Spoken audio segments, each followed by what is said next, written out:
جب کوئی شخص فوت ہو جاتا ہے تو اس کے اعمال کا سلسلہ ختم ہو جاتا ہے۔ جب آپ تھے تو آپ نماز بھی پڑھتے تھے اور آپ کے نامہ اعمال میں اس کا ثواب درج ہوتا تھا۔ اب آپ چلے گئے دنیا سے تو نمازوں کا سلسلہ ختم ہو گیا۔ آپ صدقہ دیتے تھے، اس کا ثواب آپ کو دیا جاتا تھا، اب آپ نہیں دے سکتے۔ آپ تسبیحات کرتے تھے، آپ کسی کی مدد کرتے تھے، آپ لوگوں کو راستہ دکھاتے تھے، راستے میں پڑی ہوئی چیز اٹھا لیتے تھے، کسی پیاسے کو پانی پلا دیتے تھے، کسی بھوکے کو کھانا کھلا دیتے تھے، کسی برہنہ وجود کو لباس دے دیتے تھے، کسی کا بیٹھ کے دکھ سن لیتے تھے، کسی کی مشکل میں کام آ جاتے تھے۔ آپ حج کرتے تھے، آپ عمرے کرتے تھے، آپ قرآن مجید کی تلاوت کرتے تھے۔ یہ کتنے اعمال خیر تھے جو آپ بجا لاتے تھے، لیکن جب موت آئی تو یہ سب کچھ ختم ہو گیا۔ الا من ثلاثہ، لیکن 3 اعمال کا ثواب ہے جو اس کے نامہ اعمال میں درج ہوتا رہتا ہے۔ وہ کون سی 3 چیزیں ہیں سنیے، اور یہ اعمال اپنی زندگی میں کمائیں تاکہ نامہ اعمال کبھی بھی جو ہے وہ بند نہ ہوں اور یہ چیزیں درج ہوتی رہیں۔ سب سے پہلی چیز صدقہ جاریہ، ایسا صدقہ کہ جو جاری رہے۔ آپ نے مسجد تعمیر کروا دی، جب تک وہ مسجد موجود رہے گی اور لوگ اس مسجد کے اندر نماز پڑھتے رہیں گے، ان کی پیشانیاں سجدہ ریز ہوتی رہیں گی، تو نماز پڑھنے والوں کو تو ثواب ملتا ہی رہے گا، جنہوں نے مسجد تعمیر کروائی ان کے نامہ اعمال کے اندر بھی ثواب درج ہوتا رہے گا۔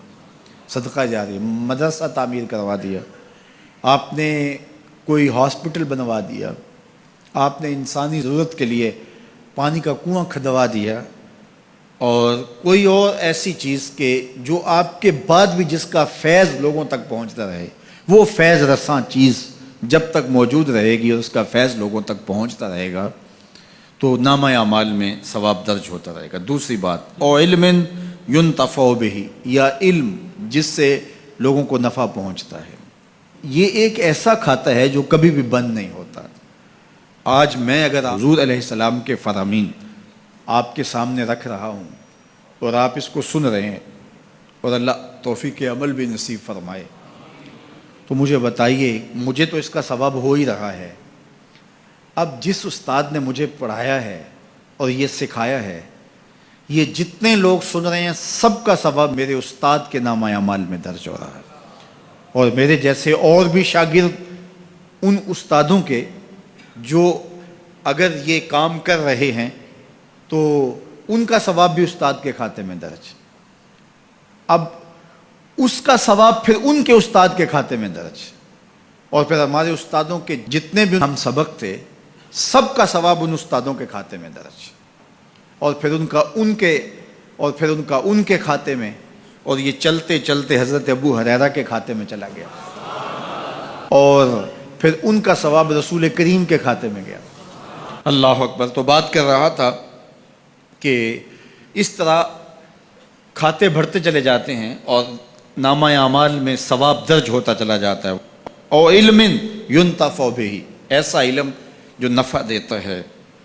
او ولد صالح یدعو لہ، تیسری بات صالح اولاد جو ماں باپ کے لیے دعا کرے، اور ماں باپ کے لیے جب دعاؤں کا سلسلہ اولاد کی جانب سے جاری رہتا ہے تو وہ صدقہ جاریہ ہوتا ہے۔